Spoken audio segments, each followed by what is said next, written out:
Hello friends and dear students. मैं अरुण कुमार सिंह आपका अपने YouTube channel Arun sir academy पर हार्दिक स्वागत करता हूं।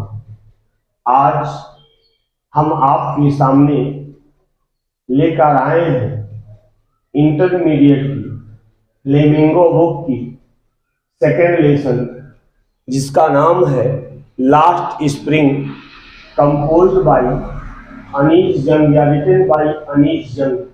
इसके हम 60 क्वेश्चन और आंसर लेकर आज आपके सामने आए हैं और ये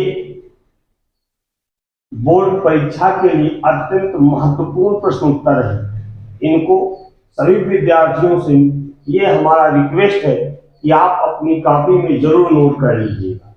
सबसे पहले हम इस कहानी की आपको समरी बताते हैं ताकि कहानी आपके दिमाग में आ जाए। उसके बाद इसके हम क्वेश्चन आंसर आपको एक एक करके समझाते हैं। ये कहानी जो है दो भागों में बटी हुई कहानी है। एक साहिब आलम नाम का एक बच्चा है और दूसरा मुकेश नाम का एक बच्चा है। ये कहानी, इस कहानी में लेखिका सबसे पहले अपने घर के बगल में पूरा बीनने वाले बच्चों से जब उनका परिचय होता है और उस परिचय होने के बाद उसमें से नाम पूछते एक बच्चा बताता, उसका नाम साहिब आलम साहिब है, जो कि बांग्लादेश से आए हुए प्रवासी हैं और आकर यहाँ दिल्ली के नजदीक एक स्थित स्थान है सीमापुरी, यहाँ पर आकर ये लोग रहने लगे। क्योंकि ये लोग बांग्लादेश से हिंदुस्तान आए थे तो इसलिए इनके पास कोई रोजगार नहीं था, तो अपनी जीविका कमाने के लिए ये लोग पूरा करकट बीनने का काम करते थे और उसी में से जो चीजें ये पाते थे उन चीजों को बेचकर ये अपनी जीविका कमाते थे। उन बच्चों के लिए ही वो करकट, उन बच्चों के लिए वो गार्बेज, उन बच्चों के लिए गोल्ड था। लेकिन यहाँ पर गार्बेज दो अलग अलग अर्थ दे रहा, दो अलग अलग लोगों के लिए। उन बच्चों के लिए तो गोल्ड है, लेकिन उन बच्चों के माता पिता के लिए जो ये गार्बेज है, जो ये कूड़ा करकट है, ये उनके लिए क्या है, सर्वाइवल ऑफ लाइफ है, जीविका का एक मीन्स है, साधन है। एक तो ये कहानी है। दूसरी कहानी अगली आपकी स्टार्ट होती है फिरोजाबाद से, जो दिल्ली के ही नजदीक एक स्थित क्षेत्र है। वहां पर लेखिका कमेंट करती, हमारी सोसाइटी पर, एक समाज पर ये कमेंट है कि बाल श्रम वहां पर होता है। बाल श्रम और फिरोजाबाद में चूंकि चूड़ी बनाने का काम अधिक मात्रा में किया जाता है, तो वहां पर प्रत्येक परिवार चूड़ी बनाने के काम में व्यस्त रहते थे और वे लोग चूड़ी बनाने के अलावा कोई दूसरा काम करना ही नहीं चाहते थे। बल्कि उन्हीं परिवार में से एक महत्वाकांक्षी व्यक्ति था, बच्चा था मुकेश, जो अपनी पारिवारिक परंपरा को तोड़कर कुछ नया करना चाहता था, कुछ अलग करना चाहता था। तो इसी पर आधारित मित्रों ये आपकी पूरा समरी है पूरे लेसन की, लास्ट स्प्रिंग की। और आइए अब इसी पर बेस्ड या आधारित हम एक एक क्वेश्चन आंसर और उनके अर्थों को समझते हैं। चलिए, अब पहला क्वेश्चन हमारा है शॉर्ट आंसर के कि why did Saheb parents leave Dhaka and come to India. हमने बताया था कि ये लोग बांग्लादेश के थे। साहेब के माता पिता ढाका छोड़कर हिंदुस्तान क्यों आ गए, या दूसरी तरह से भी ये क्वेश्चन आ सकते हैं, अन्य प्रकार से भी क्वेश्चन आ सकते हैं कि why did Saheb parents leave Dhaka and migrate to India. है तो हमको देखना है कि क्वेश्चन पढ़ना है, उसके अर्थ को समझना है, तब उत्तर देना है। तो आइए हम देखते हैं। कहता है कि Saheb and his family lived in Bangladesh, कि साहेब और उनका परिवार बांग्लादेश में रहते थे। कहाँ पर? Amidst the green field of Dhaka, कहता ढाका के हरे भरे मैदानों के बीच में। देयर वेयर मेनी स्टॉर्म्स, कहता वहां पर कई बार बहुत से तूफान आए। That swept away there fields and home, और वो तूफान जो है उनके मकानों को, उनके घरों को खत्म कर दिया, समाप्त कर दिया। दैट इज द रीजन, यही कारण था कि दे माइग्रेट टू इंडिया, वे लोग बांग्लादेश से दे माइग्रेट टू दिल्ली, वे लोग बांग्लादेश से आकर दिल्ली में बस गए। And settle down in Seemapuri, और आकर सीमापुरी, दिल्ली में एक जगह है सीमापुरी, वहां पर आकर निवास करने लगे। लुकिंग फॉर एन ऑक्यूपेशन, और क्या करने लगे, किसी व्यवसाय की तलाश करने लगे। तो ये आपका पहला क्वेश्चन है। दूसरा क्वेश्चन है, why did garbage mean to the children of Seemapuri and their parents. कहता है मोस्ट इंपॉर्टेंट क्वेश्चन, ये जो भी आपके क्वेश्चन है इन्हीं से आपके बोर्ड की परीक्षा में आने की प्रोबेबिलिटी बहुत अधिक है। 100% आपका जो बोर्ड एग्जाम होगा यही से प्रश्न उत्तर आएंगे, तो इनको आप अपनी कॉपी में जरूर नोट कर लीजिएगा। दूसरा क्वेश्चन है कि what did garbage mean to the children of Seemapuri. कहता सीमापुरी के बच्चों के लिए गार्बेज का मतलब क्या होता है, एंड टू देयर पेरेंट्स, और उनके माता पिता के लिए गार्बेज का क्या मतलब होता है। अभी हमने जैसा कहानी भी बताया था, आइए देखिए। कहता garbage means gold to the poor rag pickers, कि उन गरीब कूड़ा करकट बीनने वालों के लिए गार्बेज का मतलब क्या होता है, सोना होता है।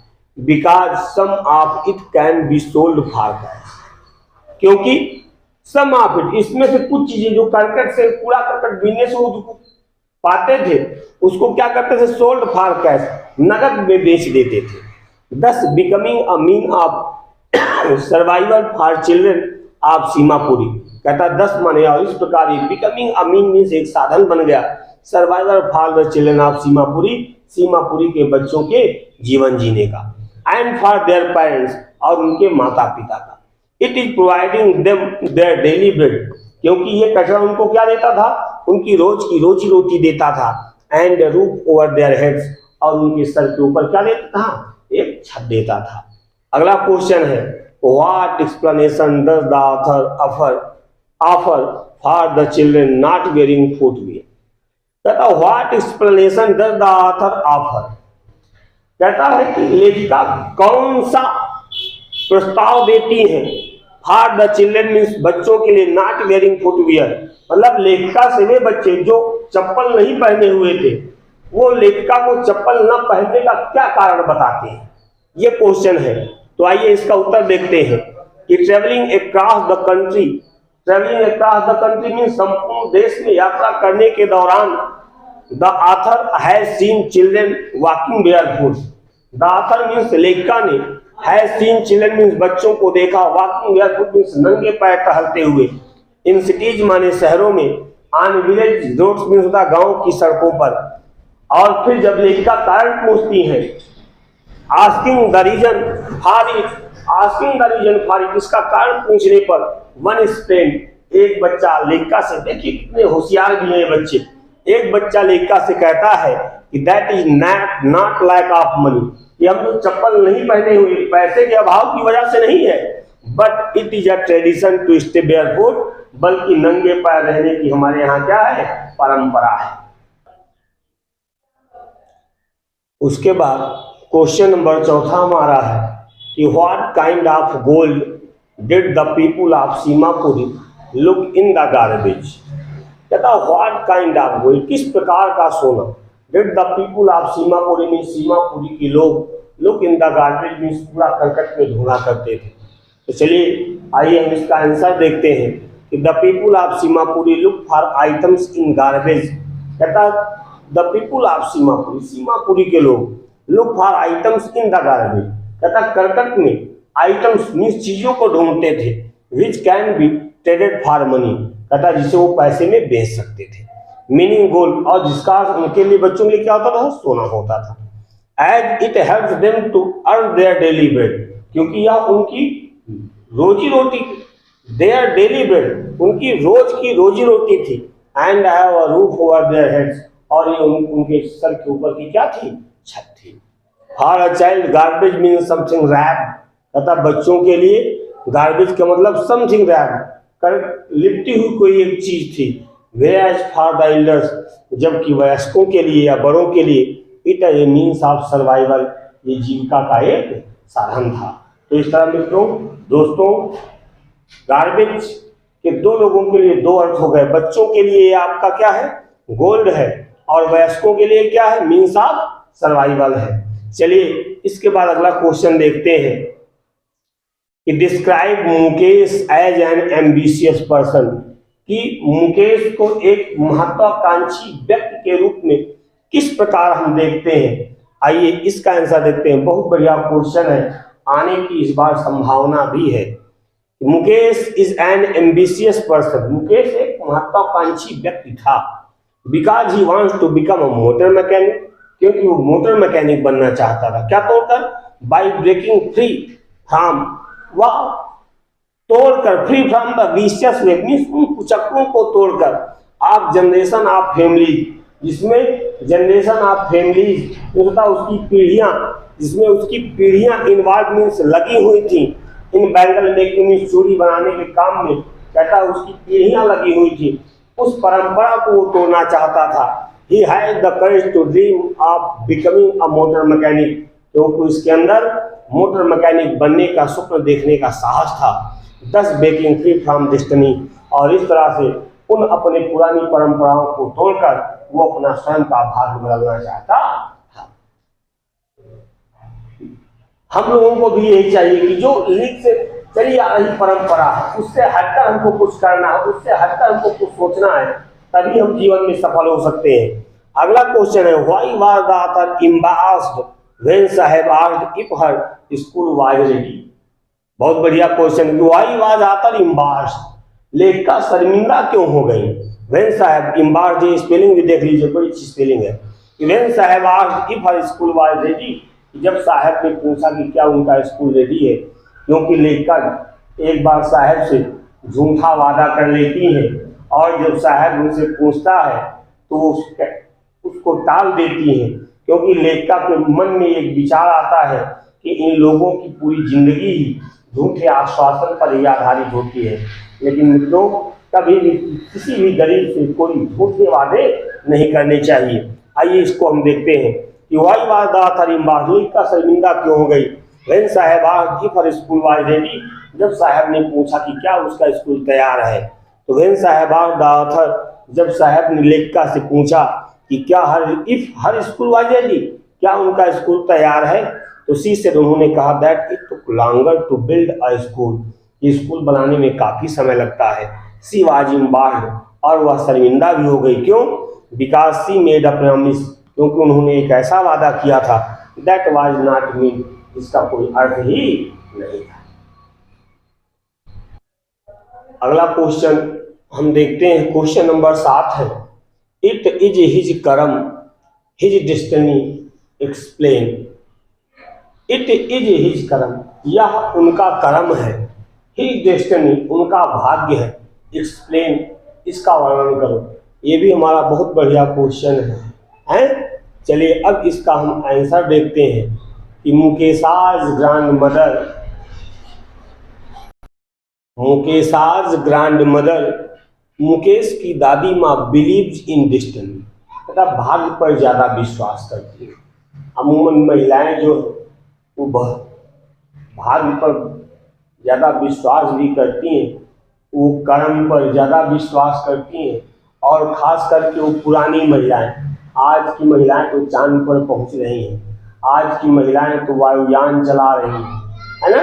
लेकिन पुरानी महिलाएं जो है वो कर्म पर, भाग्य पर ज्यादा विश्वास करती थी। तो ये Mukesh's grand mother believe in destiny, Mukesh की दादी माँ भाग्य पर विश्वास करती थी। She believes that they can not escape from the god giving lineage. She believes, उनका विश्वास था, सी बिलीव्स उनका विश्वास था कि they can not escape from the god giving lineage, कि दे कैन नॉट एस्केप, वो बचकर नहीं जा सकते, from the god giving lineage, कि ईश्वर ने उन्हें जिस जाति में या जिस कुल में पैदा किया है वो उससे हटकर अलग नहीं हो सकते। इट इज देयर डेस्टिनी, ये उनका भाग्य है कि टू सफर लाइक दिस, इस प्रकार वो कष्ट उठाएंगे। They were born in the caste in the bangle makers, क्योंकि उनका जन्म कहाँ पर हुआ है? चूड़ी बनाने वाले की जाति में ही हुआ है। And be always be one, और वो सदैव वही रहेंगे। For they do not have any control over destiny, क्योंकि उनका उनके भाग्य पर, उनकी किस्मत पर कोई नियंत्रण नहीं है। और इस तरह मित्रों अंतिम क्वेश्चन आपके सामने है कि why could the bangle makers not organise themselves into a cooperative, कि why could the bangles maker, जो चूड़ी बनाने वाले लेकर उनसे पूछती हैं कि आप जो आपकी एक कंडीशन है, खराब कंडीशन है, इसको आप खुद सुधार सकते हो। आप अपनी एक स्वयं सहायता समूह बना लीजिए, कोऑपरेटिव संगठन बना लीजिए, सहकारी समिति बना लीजिए, इसको बनाकर आप अपनी स्थिति को सुधार सकते हो। तो लेखिका वही कहती है why could the bangle maker not organise themselves into a cooperative, कि बैंगल्स मेकर चूड़ी बनाने वाले स्वयं में कोऑपरेटिव या संगठन को नहीं बना सकते थे, क्यों नहीं बना पा रहे थे। तो उसका वो उत्तर देते हैं बैंगल्स मेकर्स कि हमारे पास क्या दिक्कत है कि हम अपनी एक सोसाइटी, अपनी एक संगठन हम नहीं बना पा रहे हैं। वो कहते हैं the bangle makers could not organise themselves into a cooperative, कि बैंगल्स मेकर्स माने चूड़ी बनाने वाले could not organise, could not organise means होता है व्यवस्था नहीं कर सकते थे, देमसेल्फ माने स्वयं, इनटू अ कोऑपरेटिव का है कि एक कोऑपरेटिव का गठन नहीं कर सकते थे। Because they were trapped in the vicious circle, क्यों? क्योंकि वो ट्रैप मीन्स फंसे हुए थे इन द विशियस सर्किल माने होता कुचक्रों में, किसके? साहूकार मीन्स साहूकारों के, मिडिल मैन मीन्स होता दलालों के, पुलिस मैन मीन्स होता है पुलिस वालों के, ब्यूरोक्रेट्स में होता है अफसरशाहों के, एंड पॉलिटिशियंस में होता राजनेताओं के। इन सभी लोगों के कुचक्र में गरीब लोग फंसे हुए थे। Who exploited them, कहता और जो उनको क्या करते थे? एक्सप्लॉइट किया करते थे, जो सदैव उनको अपने जाल में फंसाए रखते थे। If they tried to organize themselves, यदि वे स्वयं में लोग चाहते थे अपना एक संगठन बनाना चाहते थे, ये लोग उनको अपने जाल में ही फंसाए रखते थे। They would be beaten, और उसके बाद भी अगर ये लोग नहीं मानते थे तो सबसे बड़ा डर इन लोगों को होता था क्या? कि they would be beaten, उन्हें पीटा जाता था बाई द पुलिस माने पुलिस के द्वारा, एंड पुट इन जेल, और उन्हें जेल में डाल दिया जाता था। यही कारण था कि ये चूड़ी बनाने वाले अपनी एक कोऑपरेटिव, अपना एक संगठन नहीं बना पा रहे थे। मित्रों लेसन 2 के सभी शॉर्ट आंसर और मोस्ट इंपॉर्टेंट शॉर्ट आंसर की ये सीरीज आपकी समाप्त होती है। लॉन्ग आंसर के बारे में हमारा ये कहना है कि इन्हीं शॉर्ट आंसरों से मिलकर ही लॉन्ग आंसर बनते हैं। तो आपके अगर शॉर्ट आंसर तैयार है तो लॉन्ग आंसर आप अपने आप आपके तैयार हो जाएंगे। आप वीडियो पर अंत तक बने रहे, इसके लिए एक बार हम फिर आप लोगों को धन्यवाद देते हैं कि आप लोग पूरे धैर्य के साथ आप लोगों ने वीडियो को देखा और उसको समझा। सिर्फ एक काम और कीजिए, वीडियो को ज्यादा से ज्यादा लाइक कीजिए, शेयर कीजिए और सब्सक्राइब कीजिए। Thank you.